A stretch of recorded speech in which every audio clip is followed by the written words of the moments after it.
How's it going, guys? Welcome back to another episode of Dyson Sphere Program here in, Dyson Sphere Program. Hope you guys have been enjoying the series so far. I know it has been, oh geez, I want to say like a week, maybe even two, since we've last done one of these. I know we ended off the last episode kind of doing some finishing touches on the sulfuric acid area. I did see several comments that did mention sulfuric lakes on some of the ocean worlds that are made of sulfuric acid. I couldn't find any with our current research in range, and so here you see me trying to actually restart the research, at least enough to be able to get the research we need to be able to go to the other stars in our star cluster. I don't know what I would call a star cluster. The local galaxy.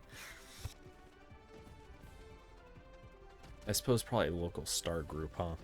Anyway, so here I'm just trying to get what matrices I can restarted. I'm able to get red restarted and blue restarted pretty much no problem, but it's really once I get to yellow that I realize, well, we're gonna need to expand the factory, so might as well.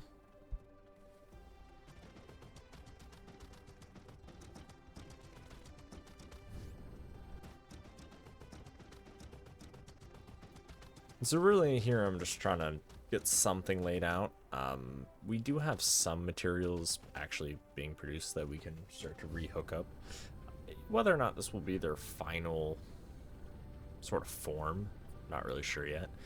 There are a lot of these storage containers around that you saw me flying by.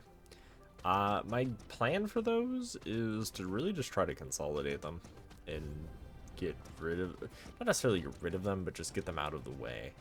So we can continue expanding. Now, I know we also left off last episode near the oil, or at least kind of in the process of getting the refined oil going, which in and of itself is a task, right? It's more of a chore, if anything, because it's just the sheer amount. I do have to add, I don't want to say combiners, I forget what they're called, but basically the compressor onto those belts. I also have to do a couple changes throughout the factory that I can't remember if I got to.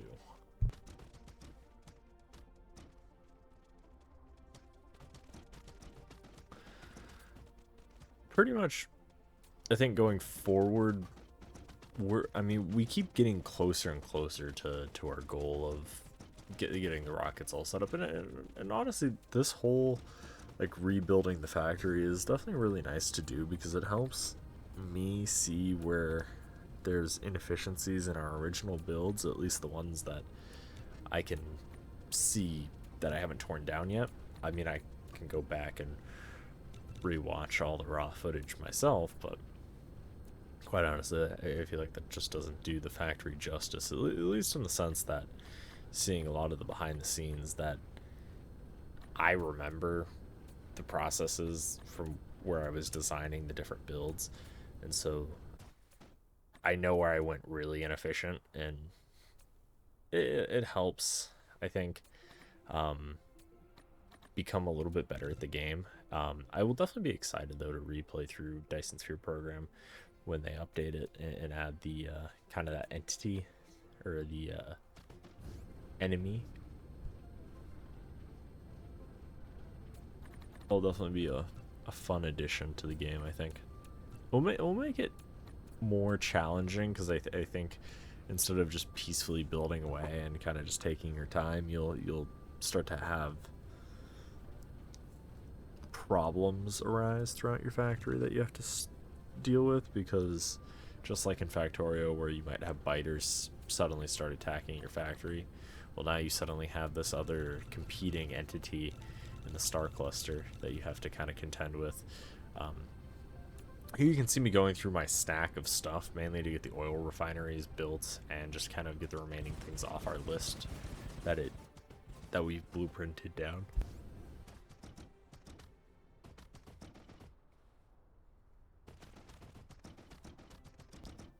And the problem here is I can't just easily blueprint because if you remember from last episode, we are right on one of those axes or zone borders, so I can't blueprint on top of it.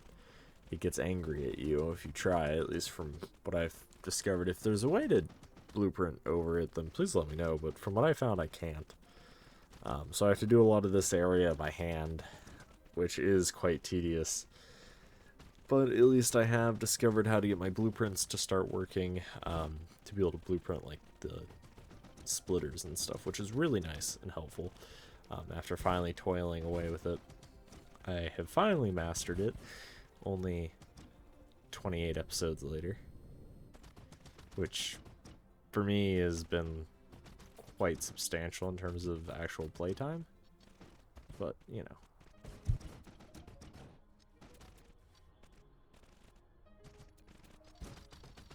And here I'm just rerouting a couple things that are in our way and going about trying just to get enough room. I do have some idea of what we're gonna end up doing here. I also have to get the power going again, because that's the reason all the power is orange instead of blues, because it's telling us that we're basically in a brownout.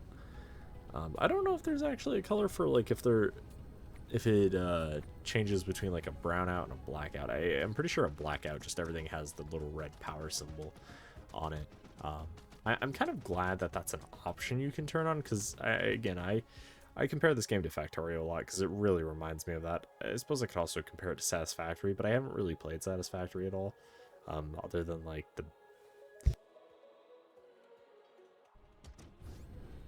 trying to think, what is it? Alpha? Beta?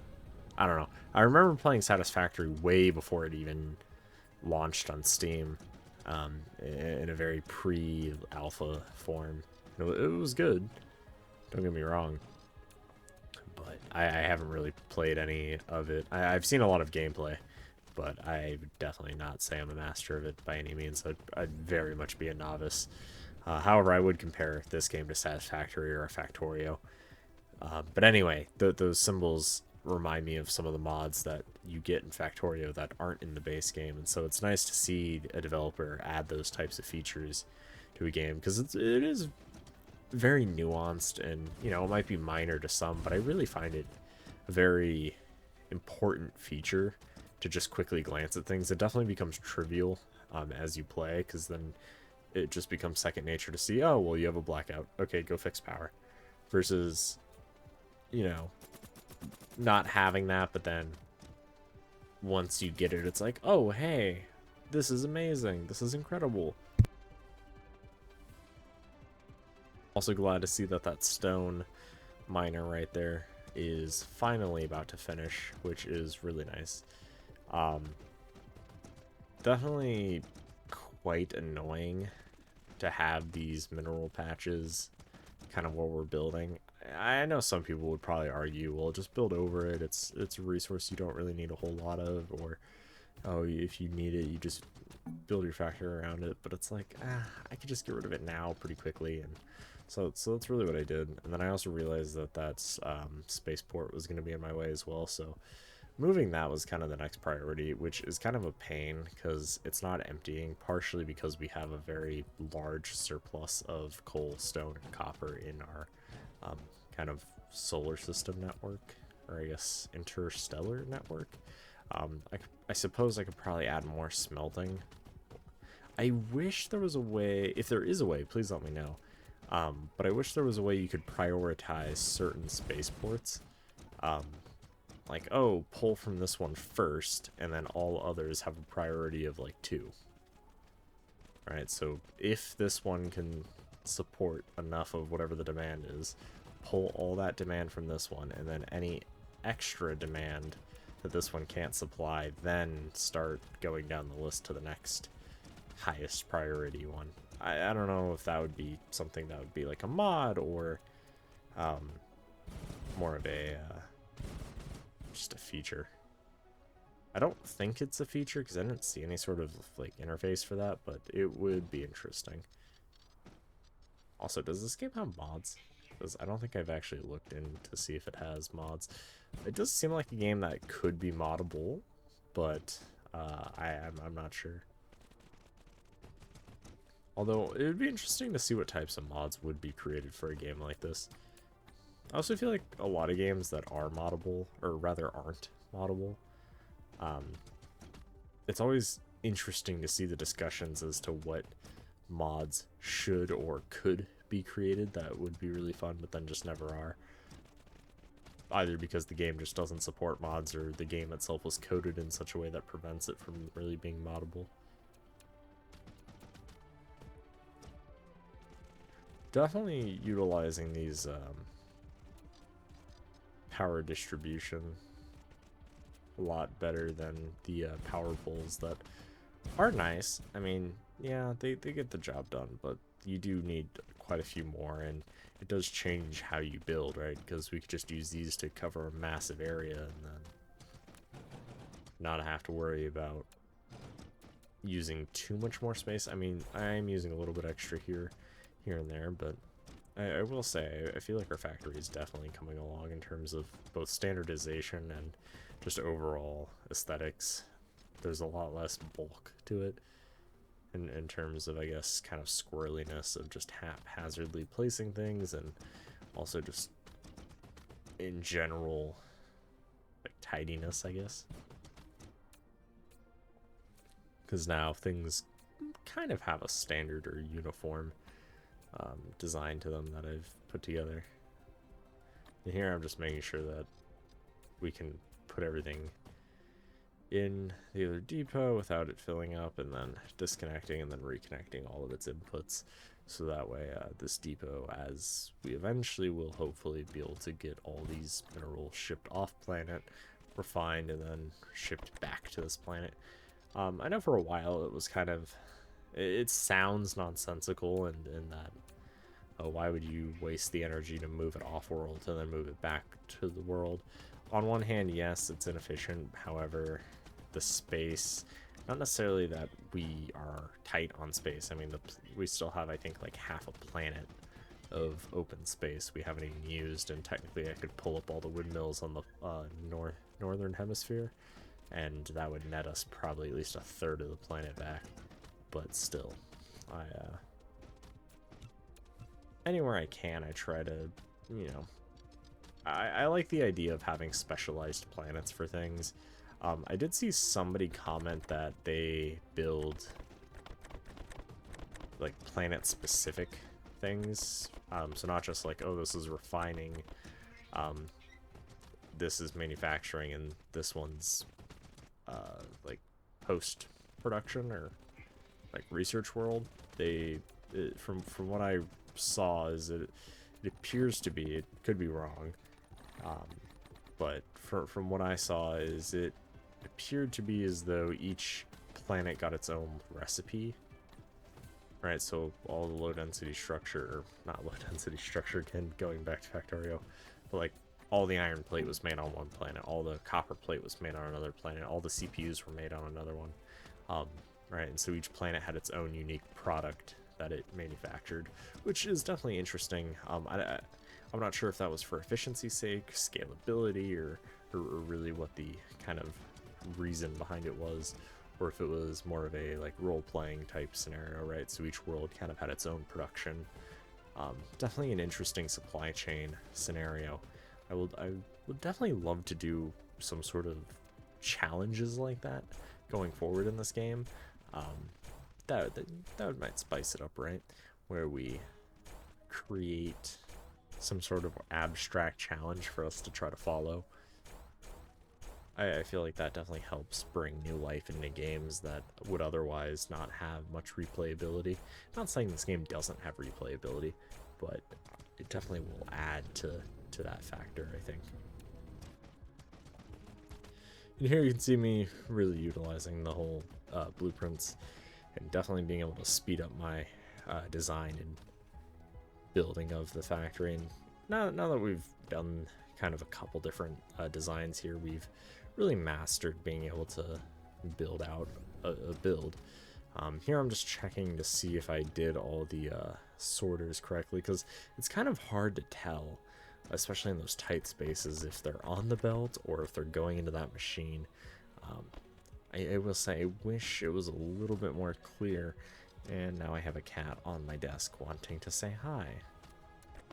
Go back over there. Please don't put scratches on. Thank you.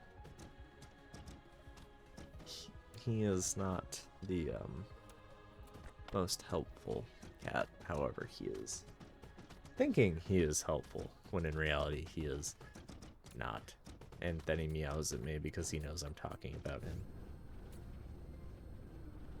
Anyway, so yeah, so here you can see me really just trying to clean up basically all these storage units, or at least the ones that are in our immediate way, because I'm wanting to start to get things produced for the sciences directly. So those being for the yellow matrices, and they're not too expensive. It's just we need a lot of space for them because we do need quite a lot of those machines made. So we're really just working on that. And here you can see me, I'm just really finishing up getting everything cleaned out of my inventory that I can. I feel like there's always a little bit of downtime in the factory, and some of this downtime just is simply either me waiting for something to craft or me going through something. So here you can see me really looking at the next components that we need to start producing, and these were some of them. So this kind of production chain, right?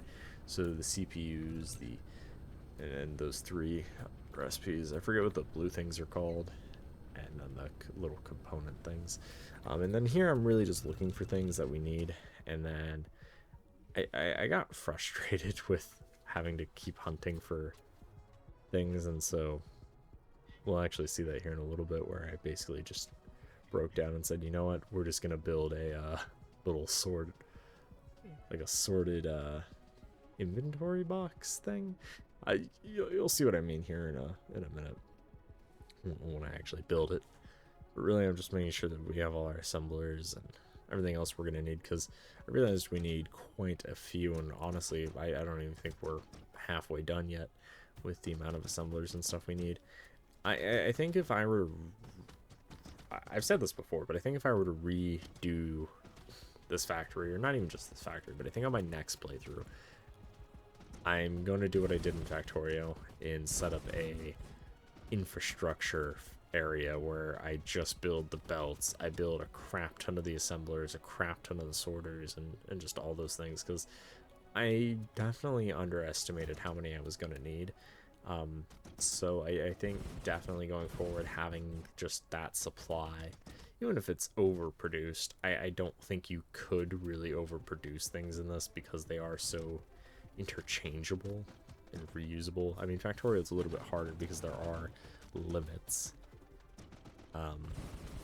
in terms of like something's usability, mainly just what the item you're trying to reuse is. So you can overproduce in Factorio, definitely, but I feel like in this, a lot of the items are reused in so many different like recipes and whatnot that I feel like it's hard to overproduce something. I mean, I suppose you could overproduce like wind turbines, because eventually you're gonna outgrow them, but you know, I think for a small part you won't. So here you see me basically building that toolbox, if you will, of items. So I'm assigning each container its own inventory, and at first I'm like, oh well, I'll put 3 in a stack. Then I'm like, it might be a little hard to see, and then put them in that bottom one.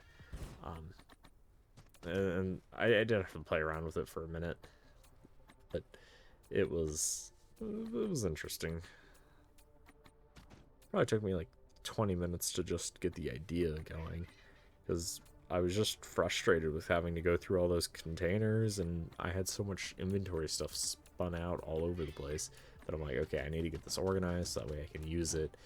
Number 1, the goal was to get it out of the way. Number 2 was to be able to actually use it and have functionality from it instead of it just sitting here, because there were certain components that I needed that I don't think I was producing at the time, or well, still not producing because I haven't made them yet. So it's really just making sure that way we can have access to it. And so here I'm going like, okay, well, let's just do 1 layer, because not everything's going to need a full container's worth, and the things that do, well, we'll just add more of those containers. That way not everything needs 10 containers stacked on top, right? because I don't have 10 containers worth of that item produced, but some things I do. And you'll see that as it becomes a little bit more apparent. This was actually fun. I got into a little bit of a rhythm of kind of sorting each of these containers down to my right. It was almost therapeutic, I will say. The inventory sorting was fun. I would highly recommend this little mini game if you're ever bored in your factory and you find yourself with just random inventories of stuff. Just take 10-20 minutes out of your day. This was really fun. I also did utilize the liquid storages here for the hydrogen, the deuterium, and the sulfuric acid.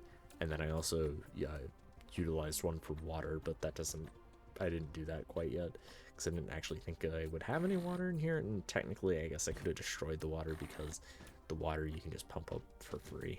Well, minus some energy, but I figured, hey, why not? We're sorting everything. I was on a sorting spree. It definitely helped me see just how much of something I had. Not necessarily in the whole factory, but just kind of lying around, because I know I had bits and bobs. And then I was also sorting all the ore and anything else that I needed to smelt or move off-world over into that other container. Just that way I could probably hook that up to a spaceport, just so that way it gets emptied and it gets handled. Most of these items I'll probably use myself. I won't actually reintroduce into the circulation of items, but some of the more advanced components that are specialized I probably will. So like the graviton matrix or the graviton lens, those I'll probably go put where they're supposed to go, because I probably won't use them, but it doesn't mean I won't. Or just some of the other items that I have in very large quantities. For instance, like this hydrogen and deuterium. Well, I'm not going to use that in my inventory. Those I'm going to go stick into their appropriate areas. I just haven't yet.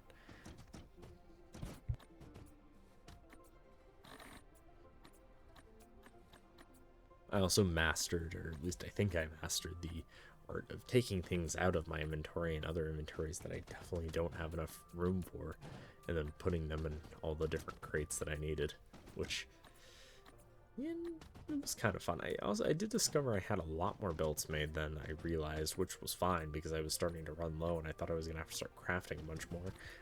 They were only the tier 2, so I still have to upgrade them, but at least it saves me from having to craft the tier 1s. So, you know, I guess it's a win. But yeah, this was fun.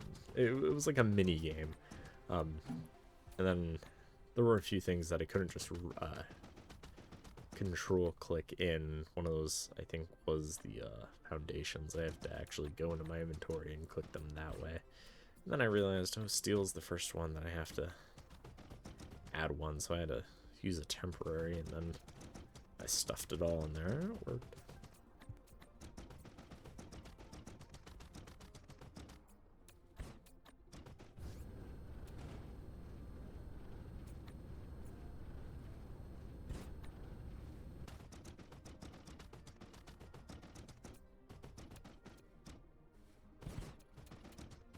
And then here I'm just kind of getting on a spree of cleaning things out and really moving things. I'm like, oh, well, I'll just move one more. And then I ended up looking for everything in the immediate vicinity that I could add to this little kind of sorting debacle thing. And then here I really, honestly, I think this build that I'm currently working on right here,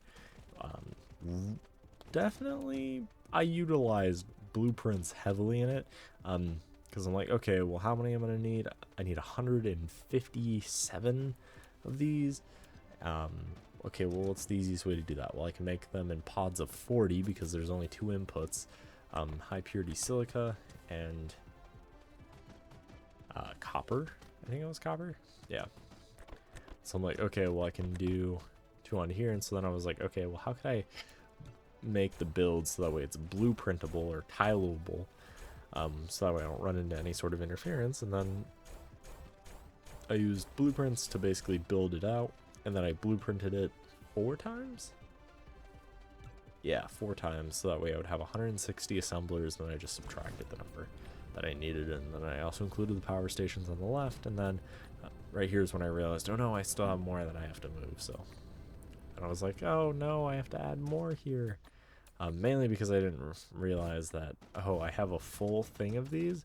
And then as you just saw right next to it, I also have a full thing of the energetic graphite that I have to add. So quite problematic in that. I actually did not realize how much energetic graphite I have. It's going to take a minute to probably move all of this energetic graphite. And I don't mean in the literal sense of right now moving it from that storage unit to the other storage unit, but I mean in the sense that it's going to take a minute for me to figure out how I'm going to use that much. Honestly, worst case scenario, I'll probably just burn it all off for energy and charge the power grid. But yeah, I'll have to figure out a way, because some of these items that they're not used in a whole lot of things, but I happen to somehow have stockpiled a large quantity of them to where it's going to take a minute for it to be moved. And as you can see, I have quite a lot of energetic graphite now. I could probably move it off world, and as the factory starts to get going and up and running, I guess I could turn off production of it and then just